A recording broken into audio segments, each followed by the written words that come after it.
It's the holiday season, so Hunter and I figured what better time than now to open up the mailbag and answer some of your questions. And we're going to do that right after this on an all new Locked On Penguins.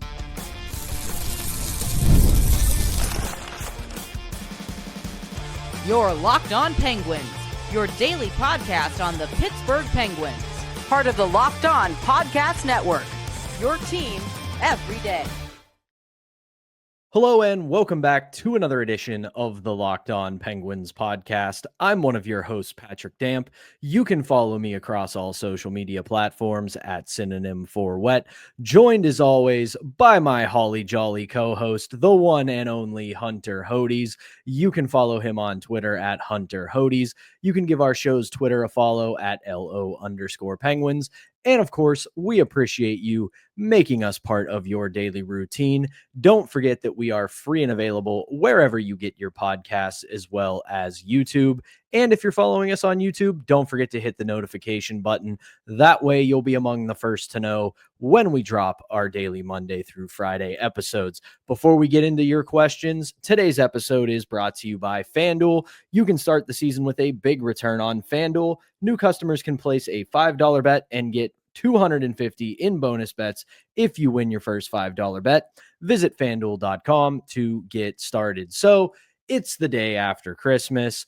We hope you have all had an absolutely awesome holiday with friends, family, loved ones, or however you choose to celebrate your holiday. But with that in mind, and the NHL currently in the middle of its winter break, Hunter and I decided it was time to open up the mailbag and answer all of your questions. But I should put an asterisk on all of your questions. As you guys are always apt to do, we put the call out for questions. You respond, and we got a ton of them across YouTube, Twitter, Blue Sky, you name it. We got a bunch of questions. So apologies if we don't get to all of them, but we are going to try to get to as many of them as we can. And let's jump right into it. We're going to start with a question from Twitter from Harrison Baldwin. And in this first segment, we're going to focus a little bit more on trades, roster moves, and everything like that. So we'll start with this one from Harrison. Capo Caco obviously has been traded to the Seattle Kraken, so he is off the board for now. We'll see how the Seattle Kraken do. But how do you guys feel about another name on the New York Rangers, Zach Jones? I'll kick this off and say this one feels like a little bit of a reach. Still very young, late round pick, hasn't played a ton, but he's played nearly 100 games in his career, and the stats are not very promising. He's played 94 career games, 4 goals, 21 assists, 25 points. If you can get him for next to nothing, I won't say no, but I'm not going to go out of my way to get this guy.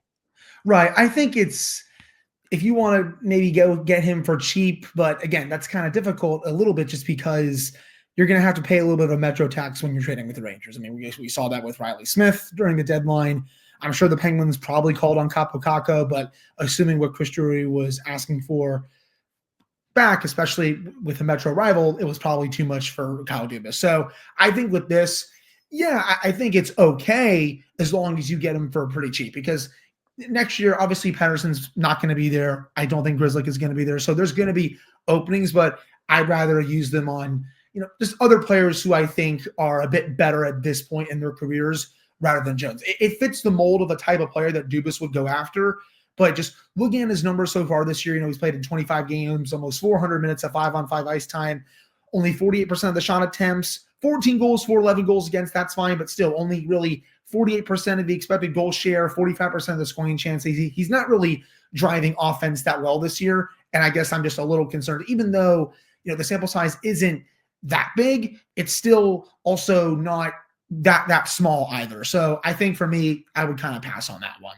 Yeah, and there's also a couple of defensive prospects in the system already that I think you can use internally. I don't think you have to go get an external candidate. But again, if you can get them for a low cost and it doesn't really pull away from your prospect pool or significantly dip into the amount of draft picks that they have in the next 3 years, I will not complain about taking a chance on a player like that. But again, it's not somebody that I'm going to go out of my way to try to get. So moving on here, again, this is going to be a lot of roster move, trade type of questions here in the first segment. From the Hankster on Twitter, he asks, assuming Pettersson is back and playing all right in the next few weeks, what type of return should they be able to get for him when he is inevitably traded?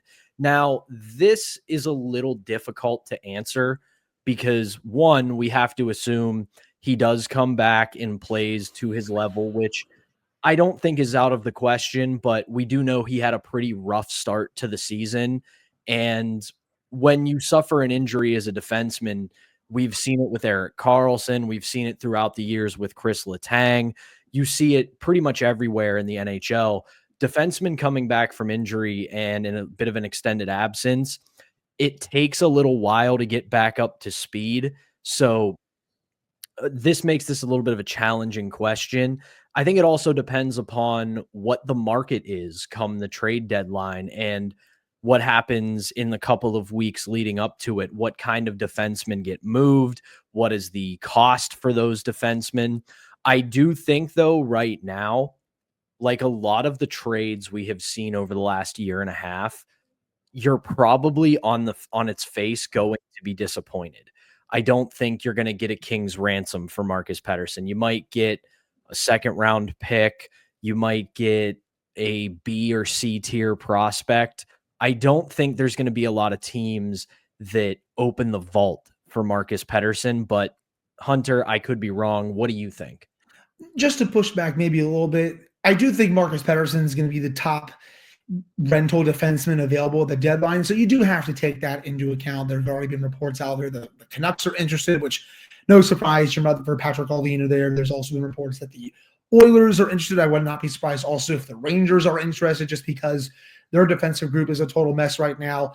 If you can create a so-called bidding war for him, I think you can get a sucker to potentially overpay, maybe give you a late first, something like that, maybe with a prospect or roster player. I think you're going to get two assets back, a pick and either a prospect or a young roster player. I would prefer the roster player over the prospect, someone that can maybe come in here, play third line minutes, a younger player who maybe isn't working out on that team that can maybe come in here and give this team some youth and some energy, at least to end the season here. But that's what I'm thinking. And if you are able to get a late first, this is something we may talk about a little bit later because there's also other questions about this.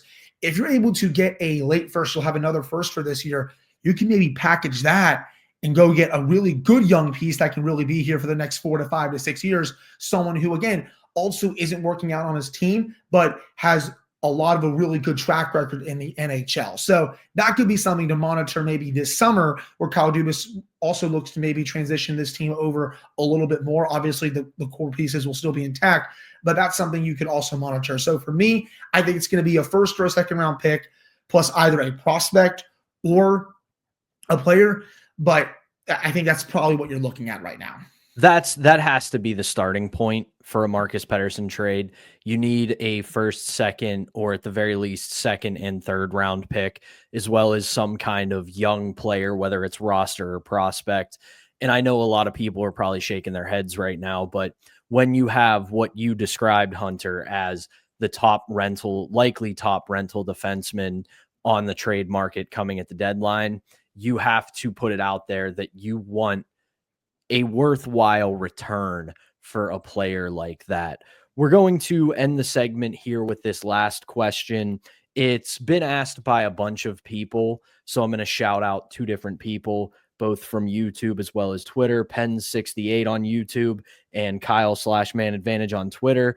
I'm going to kind of reword this just to get the general sense of it, but basically they're asking if the Penguins continue their strong play over the next few weeks, should they continue their rebuild/retool on the fly, or should they look to buy? I'm going to say this. I think you make it a little bit of both, and it kind of builds off what you were just saying about the Marcus Pettersson trade. What you would want to look for going into that deadline is not a rental, not an established name, but Kyle should go for younger, talented players who might not be working out with their current franchise. if you have to part with a pick or a B tier prospect to get that, and this team is right in the thick of the playoff race, I can live with that. So long as it's a younger player that's under control and is going to be here for multiple years, 1, 2, 3, 4 years, I can live with them taking that risk and maybe pulling out of the prospect pool or the draft pick pool to maybe see if this team can go on a little bit of an unexpected, energetic run, but don't stray too far from the plan. It doesn't mean you have to start trading off first round picks or prospects to get big names in here. But if you're in the thick of it and you can get younger, talented players in, absolutely go for it. But overall, stick to the plan, because if you want to get where this team wants to go in the next 3 to 4 years, you can't take a trade deadline detour. No, I mean, this is not going to be a deadline where you've seen in years past where they just throw a bunch of picks out there for rentals or anything like that. That's not going to happen. They are going to sell at this deadline unless they are very comfortably in a playoff spot. And when I say comfortably, Pat, I'm talking 8 to 10 points clear with a cushion. With how they play this year, that's not going to happen. They may be in a playoff spot at that point, but it would only be, I think, by a point or two, or maybe just tied. And that's, I think, the best case scenario. I think no matter what, they're going to sell. You could see a situation where you saw with Washington last year, right, where they sold at the deadline, but they still were able to make the playoffs. And then they made more retool moves over the summer. They actually spent some money in free agency. They made some really good trades, and look where Washington is now. That's what I think the Penguins could be doing potentially as soon as next summer. But I think right now you have to stick to the plan. You try to get as many of those pending UFAs out as possible. So Matt Grzelcyk, I assume he will be gone. Anthony Beauvillier, Marcus Pettersson, maybe someone else that has maybe a year left on their contract. I could see that as well. Like, for example, Alex Nedeljkovic, for example, Noel Chari maybe. Also, of course, Matt Nieto, I could see him getting dealt as well. Maybe Jesse Puljujarvi if they want to keep scratching him, which I hope not, because I want to see him get more minutes.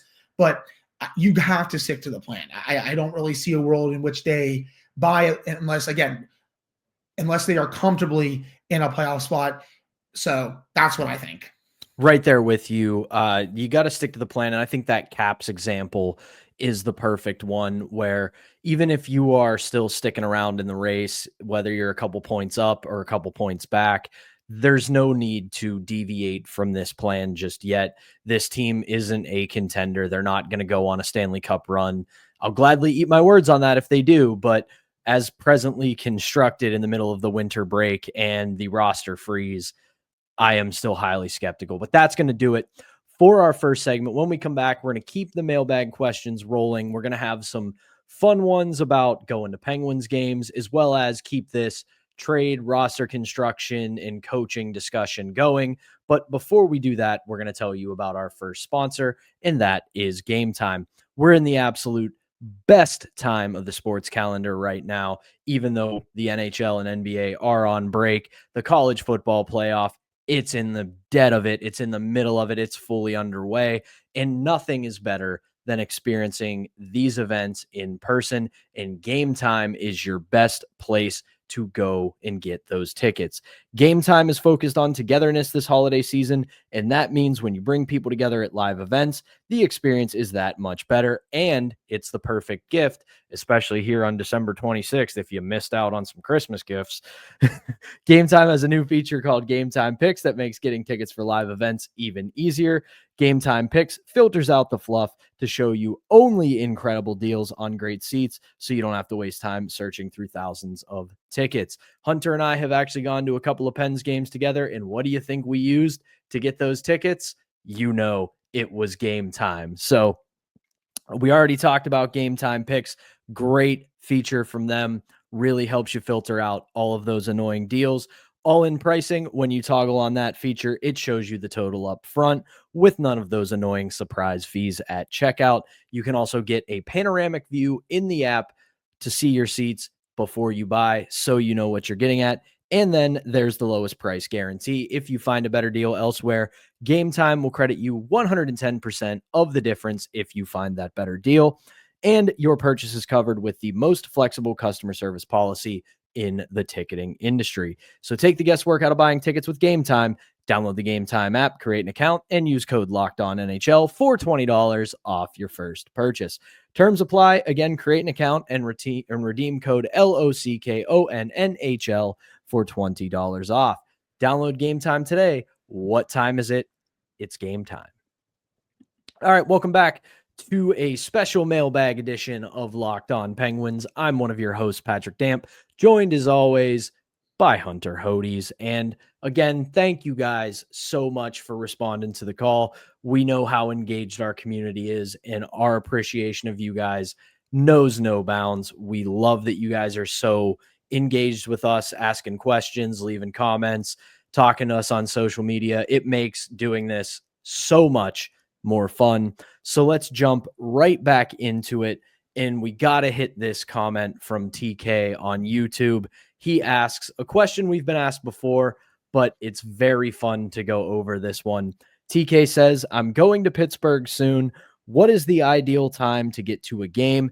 And what are some fun things to do in Pittsburgh? Hunter, I've been yapping since the commercial break, so you go ahead and kick this one off. Well, if this is your first game, I would honestly recommend getting there right when the doors open. So if it's a 7:00 game, I would get there right at 6:00. Get yourself fully acquainted with the arena, walk around the 100 level a few times, check out the different types of food. Same thing on the 200 level if you want to do that. And then you can go down for warm-ups at 6:30. Those usually last, 10, 15 minutes, and then you just go to your seat. So that's what I would recommend. And as for things to do in Pittsburgh, honestly, they're endless. If you want to go up to Mount Washington and get a picture right at the overlook, I would very much recommend that. If you want to go down to Point State Park by the fountain and just be down there by the rivers, I would recommend that, especially if the weather is a bit nicer. If it's cold, you're going to be a bit cold, so bundle up. But still, it's all very, very good to do that. And then you have the North Shore. There's a lot of really cool restaurants and bars around there if you're into that type of scene. There's also some really good restaurants downtown as well. The Heinz History Center, if you're into that type of stuff, that's also a ton of fun. So those are just a few things that I would recommend in terms of the city. Pat, what say you?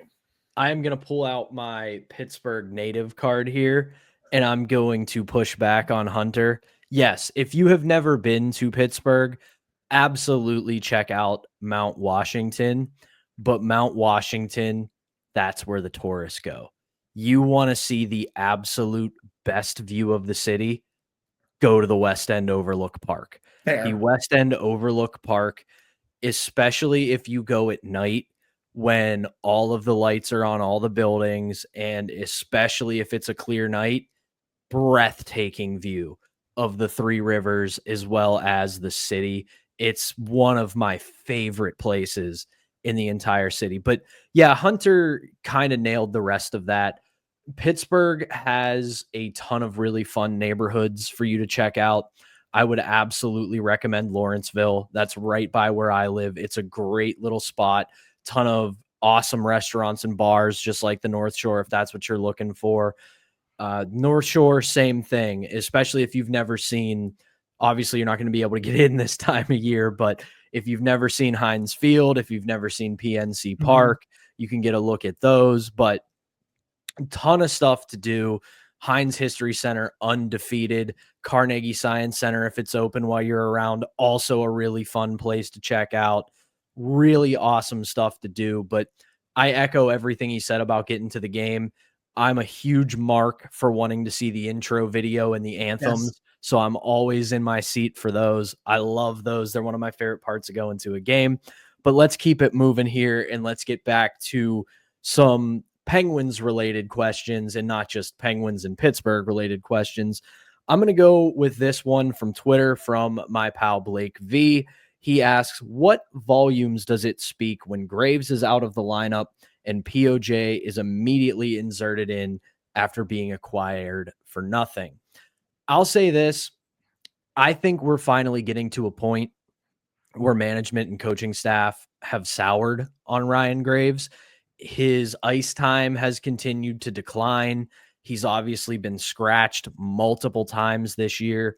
It wouldn't shock me if he gets the Jari treatment here sometime soon, where they waive him and try to send him to the American League in hopes that somebody claims him. But overall, I mean, I think you can tell they have a little bit more trust in POJ than they do Ryan Graves.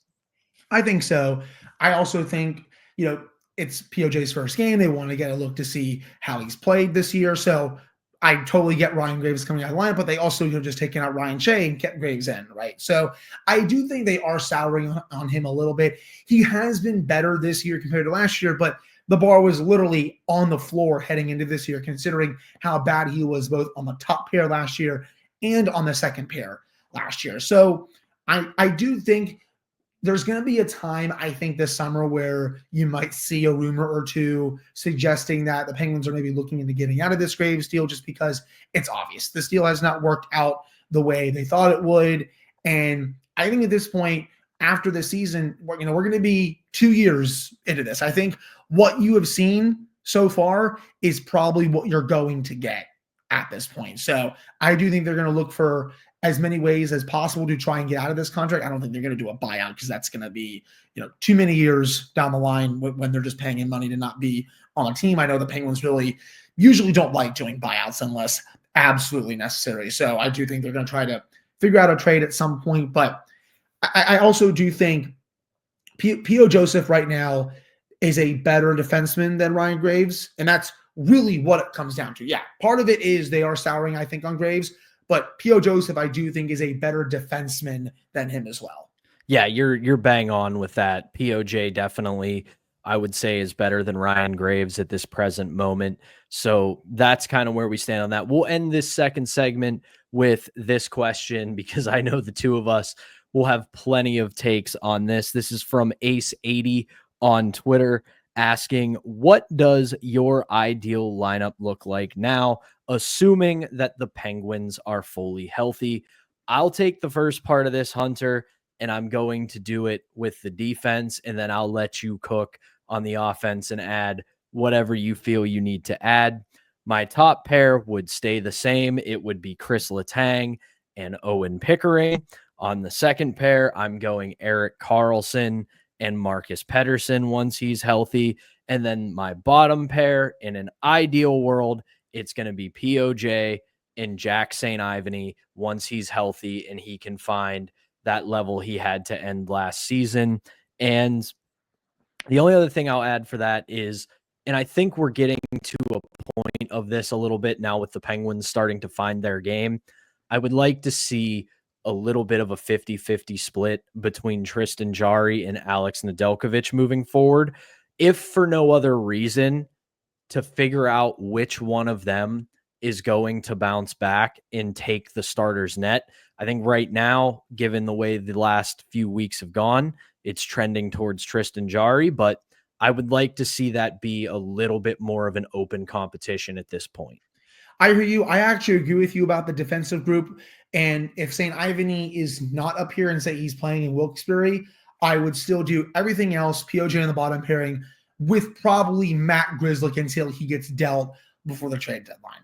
I honest to God forgot about Grzelcyk because he has been so underwhelming. But yeah, I'm with you on that. Yeah, if Grzelcyk is here and Jackson Ivany is not, even when he's healthy, it's Grzelcyk with P.O. Joseph. But if Grzelcyk and St. Ivany are here, I am still putting St. Ivany in with P.O. Joseph to see if St. Ivany can recapture the magic that he had to end last season.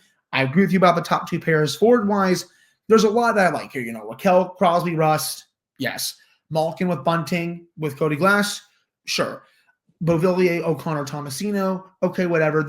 I would take one of these two forwards out, and that is Noel Acciari or Matt Nieto. I would take Matt Nieto out, and I would put Jesse Puljujarvi in. You can say either one for Nieto or Acciari.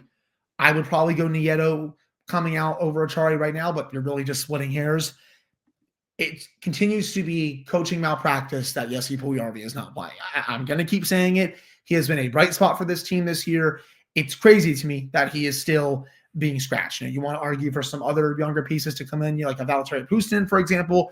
I'll hear that over someone like Acciari or even Beauvillier, because Beauvillier's gone a little bit cold as of late, and I think he's probably going to get dealt before the deadline anyway. But I do think when I look at who's up right now, Puljujarvi's in, Nieto's out. Otherwise, I'm fine with the lineup for the most part until, we start seeing some trades. For sure. And one thing I would like to see, especially once we get back into action here. I want to see more of Philip Tomasino up on the second line with Evgeny Malkin. They showed some good chemistry. I want to see them continue to explore that because early returns were pretty solid. So I want to see more of that. I understand that they're working this guy into the lineup. They're going to probably fluctuate him up and down between the second and third lines because they also want to see what they have in Cody Glass, which is totally understandable. But I really liked what Tomasino and Gino were starting to build. I'd like to let that cook for a little bit longer, but that is going to do it for our second segment. When we come back, a lot of fun questions left. Most of them are a little bit more high concept, so to speak. So we'll have some fun with those to close out the show. But before we do that, we got to tell you about our last sponsor, and that is FanDuel. The NFL playoffs, they're almost here, but it's not too late to get in on the regular season action with FanDuel, America's #1 sportsbook. Right now, new customers can finish the season strong with $250 in bonus bets if your first $5 bet wins. FanDuel, so many ways for you to pick up a W, and I love betting on those players to score a touchdown and how many points they will score, especially when Russell Wilson is cooking and not fumbling within the 5-yard line. We're recording this on Sunday, so I'm still a little smarted by that. But at the same time, when he's cooking, I love betting on him because he's cooking something up. Not only can you bet on who will win the game, but FanDuel also has bets for which players will score a touchdown, how many points each team will score, and so much more. Just visit FanDuel.com to join today. That's FanDuel.com for your chance at $250 in bonus bets. Make every moment more with FanDuel, an official sportsbook partner of the NFL. All right, welcome back to the final segment of a special mailbag edition of Locked On Penguins. I'm Patrick Damp. That's Hunter Hodes. And let's jump right back into it. And by jumping right back into it, we're going to take a little trip down memory lane from our pal Theodore Belmont. He asks, what is your favorite goal from the Sidney Crosby era? I've been going back and forth on so many in my head because there's a lot of really good ones, man. You know, either the Max Talbot goals, Evgeny Malkin slap shot, the total biggest FU goal in existence after getting hit behind the net. He's definitely cherry picking, and he's like, you know what? I'm going to blast this right past you, and there's nothing you can do about it. But for me, I'm going to go Chris Letang's game-winning goal, 2016 Stanley Cup Final against the Sharks. That was the shift for Chris Letang. He was dowsing along the blue line, cuts down low. Crosby's able to get him the puck right after he's just taking everyone for a ride in the offensive zone, and he finishes that one off with just a beautiful shot. And that entire run to this day still is the best hockey I've ever seen Chris Letang play. He was a top 5 defenseman throughout that run. I feel like he was a top 5 defenseman in the league during that season. You could have made a real argument that Letang could have been a finalist for the Norris that year. He was that good. But that's still, I think, when I look at every single goal from this era, it's still my favorite one because Letang was just like, you know what? I'm going to keep the puck on my stick. You're not stopping me. I'm going to then cut to the net, be right in a perfect goal-scoring position, and I'm going to win this Stanley Cup basically by myself with that goal. Just textbook, awesome. I'll never forget where I was when I watched it because I was finishing my high school graduation. I was in the car heading home to watch the third period, and I was watching it on my phone. So just an awesome goal. My answer is going to show the disparity between our ages here because I'm going even further back. And just like you, Theodore, thank you for this question, man. I love these kind of questions, but I've been thinking about this one all afternoon since it came in. And the one I settled on was a 2012 goal by Evgeny Malkin against the Tampa Bay Lightning. That's a good one. Where he walks through all 5 players on the ice for Tampa Bay and then beats Rolison 5-hole. And that goal to me, you were saying you watched a Chris Letang goal during the 2016 run as you were getting out of high school. You want to know where I watched that Evgeny Malkin Tampa Bay goal. I watched it at a bar in college, and we were day drinking for that goal because it was a Sunday noon game and we had that Monday off of classes. So, as college students are apt to do, we had ourselves a little bit of a Sunday fun day.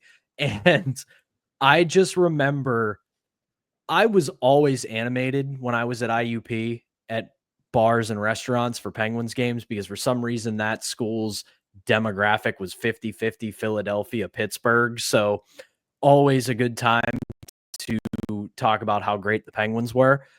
That goal, that was my reaction. Speechless. Yeah. I had nothing. It was incredible. And it was so Evgeny Malkin of that time. It was unreal. If you've never seen it, just YouTube Evgeny Malkin goal versus Tampa Bay. It'll be probably the first result. So good. And he put the team on his back that year because that was when Sid was still battling the concussion stuff. So it was Evgeny Malkin's team, and he absolutely ran with it. But let's keep this going. We got 2 more questions to go here. And this is a great one from a longtime member of Penguins Twitter and now Penguins Blue Sky, and that is Matt Cause. He asks us, I would ask you guys about how you watch the game. What are you watching to give your analysis? Even though I've been watching hockey for 30 plus years, I have a hard time seeing plays develop or understanding how things happen.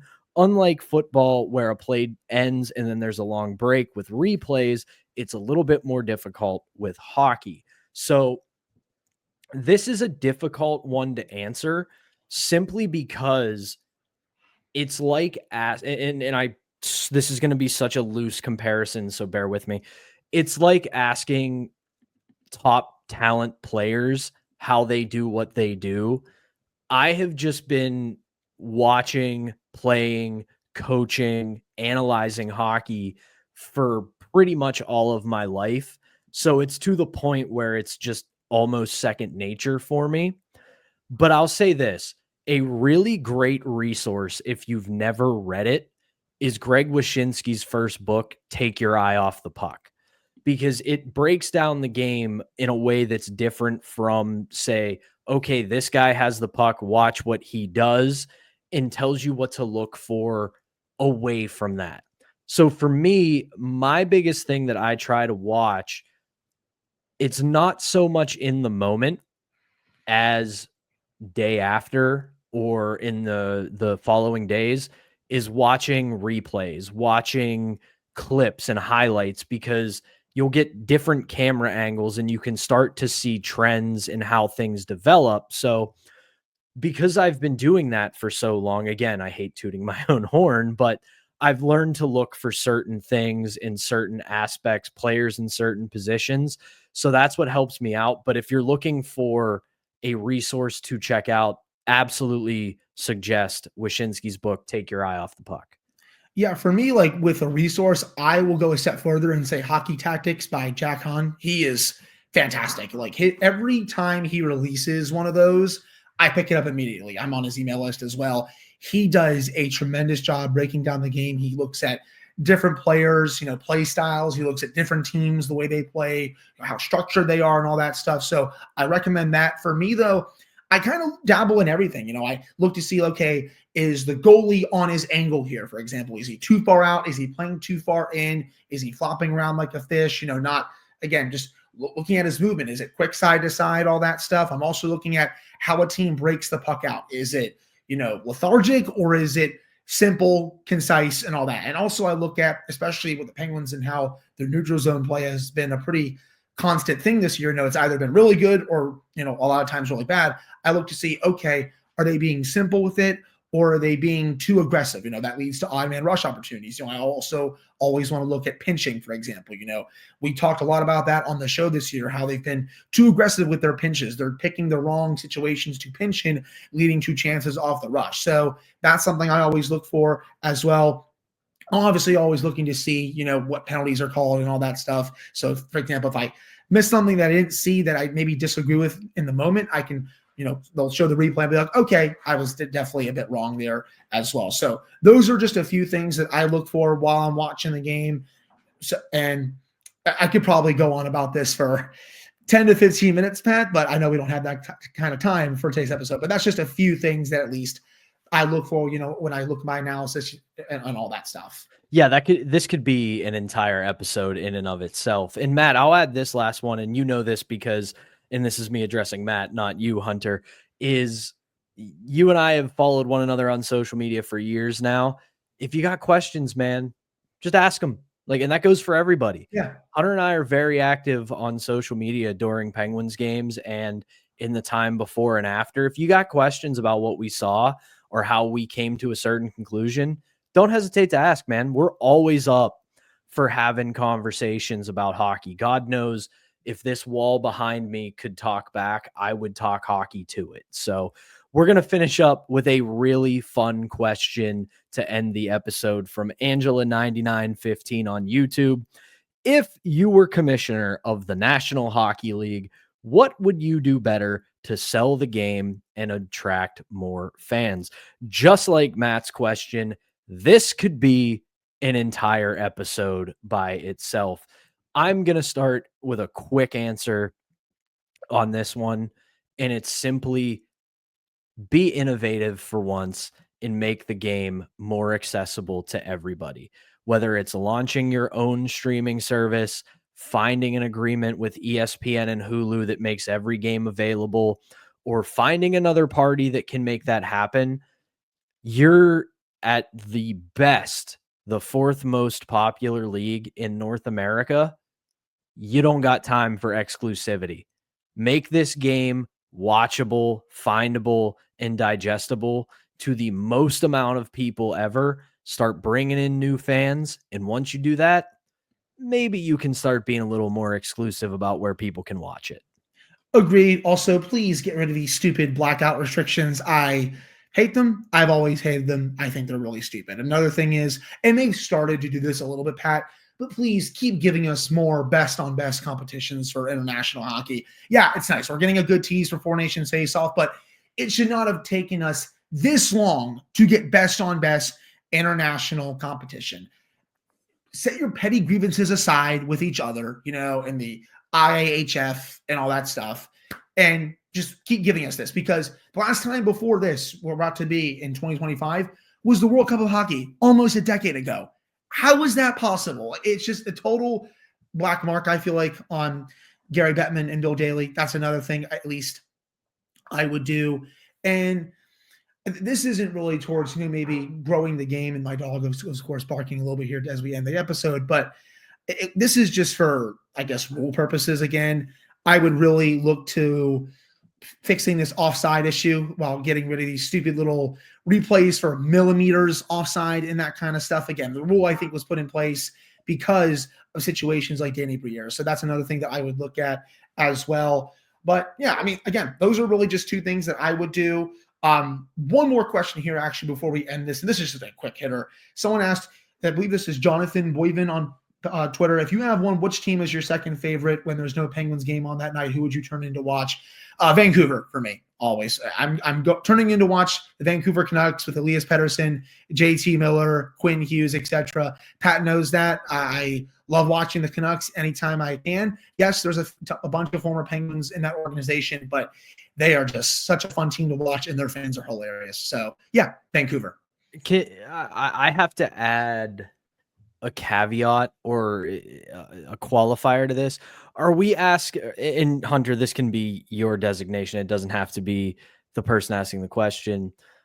Are we talking your second favorite team or just a team that when they're on, you're going to turn them on? He basically asked both. So, like, which team is your second favorite? And then added, like, when there's no Penguins on that night, who would you tune in to watch if they're playing? So I said Vancouver, of course.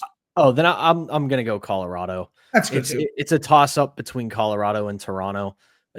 Just two teams that have obscene amounts of skill, play a very exciting brand of hockey. And if the Penguins aren't on, I will go out of my way to watch those two. And I'm going to add one last thing from Angela's question real quick to end the show.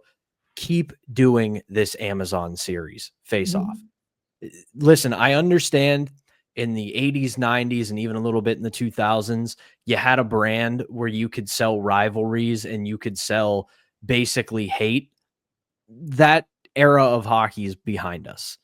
Focus on personalities. Get people attracted to these big time personalities in the teams that they're on, and they will follow that player. They will follow the team they play for. They will go wherever they go, and you will get fans of that all the time. It's what the NBA has done. It's what the NFL has done. Even to an extent, it's what the MLB has done. And you got to be personality driven now, and they're starting to take steps toward that. But that is going to do it for a special mailbag edition of the Locked On Penguins podcast. We appreciate you guys tuning in for this one. Hunter will be back on Friday to get you set for the back-to-back against the New York Islanders. I will be somewhere in the United States because, as Hunter has joked with me, I'm apparently becoming an international traveler this year. So I will unfortunately be unavailable for that episode, but Hunter will be back tomorrow to get you set for the weekend. But until then, and we'll have a part 2 of the mailbag as well. There's a lot of really good questions that we didn't get to. For example, I love answering, when did we get into hockey? Some person said it was the 2017 Stanley Cup final. I could talk about that for days because I know exactly where I was when I sat down to watch my first hockey game. It was actually in Pittsburgh. I was visiting my grandparents. So we're going to dive into that and a few others that we didn't get to for a part 2, probably sometime in the new year, January, February, when the Penguins have a pretty light week. So we're going to save a lot of these questions because there's a lot of really good ones. Four Nations Face-Off will probably be our next mailbag. But again, thank you as always for tuning in. For Hunter Hodes, I'm Patrick Damp. Have a great rest of your holiday, and we will be back with a new episode in your podcast feeds on Friday.